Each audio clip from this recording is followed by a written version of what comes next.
23-cent gas tax hike that was proposed not too long ago. Governor Christie and the Assembly passed it in the middle of the night. Our ringleader Bill Spadea and others shouted their protests, and the plan was temporarily shot down. I'm not wrong that the cost of living in New Jersey goes up every single month. It goes up every single year, and this bill is going to drive it even further. You'll have more people leaving this state. Well, it's back, and it's back with very little change. There was a Senate Budget and Appropriations hearing at the State House in Trenton Friday, where I caught up with Senator Jen Beck, who is not pleased with any of the changes made. I have to say I'm a little surprised.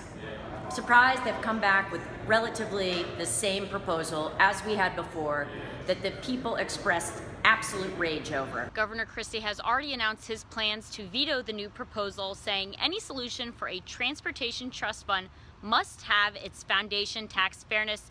This proposal does not. There's only one problem. If the Senate has enough votes, Governor Christie's veto doesn't even matter. We already pay very high taxes, and the answer isn't higher taxes. The Senate could vote as early as Monday, and we will keep you posted on Chasing News with any developments. Tonight, we've reached a milestone in our nation's march toward a more perfect union. The first time that a major party has nominated a woman for president.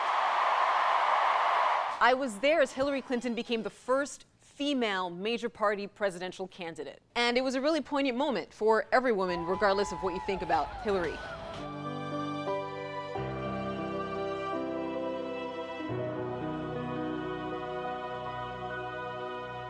But what you saw in Hillary's speech is the start of her strategy for the general election, now that the pomp and circumstances and teleprompters and all that is over, and we really get to see these two candidates, Trump and Hillary, duke it out. In Hillary's speech, what you noticed was she talked about the historical significance of the moment, the fact that this was happening in Philly, the birthplace of our nation. But then she went on the attack on Trump, and the response from the room was electric.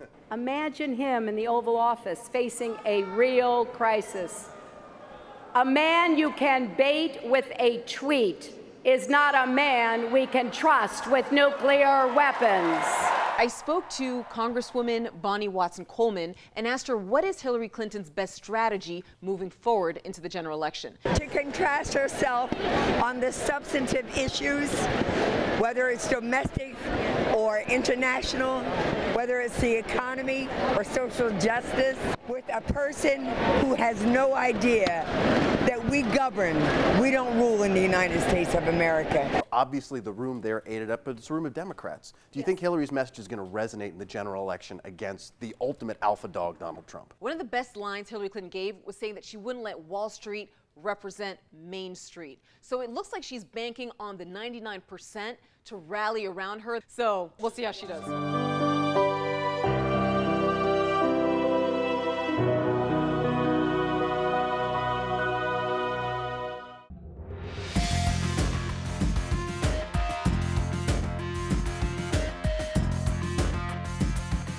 DNC, it's anything but boring. Celebrities, political figures, amazing passion, and then there's Bill Spadea. Yeah. We're not lost. We're just going in another direction.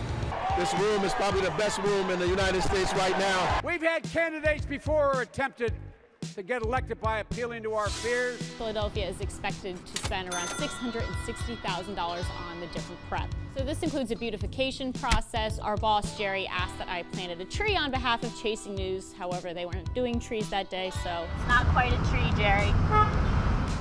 Cory Booker was great. We must build bridges across our differences to pursue the common good. But after Michelle spoke, everybody forgot about Cory. She was so great. Not Democrat or Republican, not left or right. Who will have the power to shape our children for the next 4 or 8 years of their lives?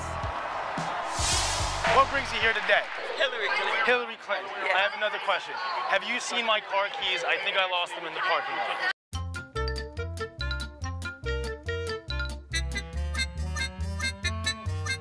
Excuse me, have you seen my keys in the parking lot? I lost them. The Democrat challenge is to say, you know, this is a party of inclusion, that we all need to be at the table to build a better, more vibrant future for not only the Democratic Party, but the nation. I move that Hillary Clinton be selected as the nominee of the Democratic Party for President of the United States. He called for a united party, but then right outside the center. This isn't democracy. This is a whole bunch of fans. You feel that they stole it from you? It's not that they stole it. The whole system is rigged. This swarm of Bernie supporters are truly feeling the burn. Hey, DNC, where's my right to choose? The minute that she resigned, Hillary Clinton brought her on staff. So it didn't mean a whole hell of a lot, did it? You can't come to the table this year and decide you're running for president and expect to have the power of the Democratic machine behind you when Hillary's been nothing but a Democrat all along. There are snipers that have guns on us right now. Can you tell us what's going on here? We're here marching for the rights of black people, the right to live. Is it pretty peaceful so far? It's always peaceful. There's only about 4 protesters from Westboro Baptist. Hey, love really wins.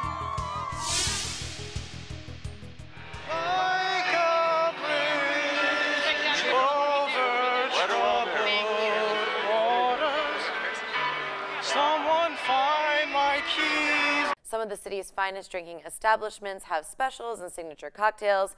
It was a tough job, but somebody had to do it. It's gonna be a good day. You were there when the current president, Barack Obama, spoke. Nobody more qualified than Hillary Clinton. Hillary Clinton, this time, Hillary.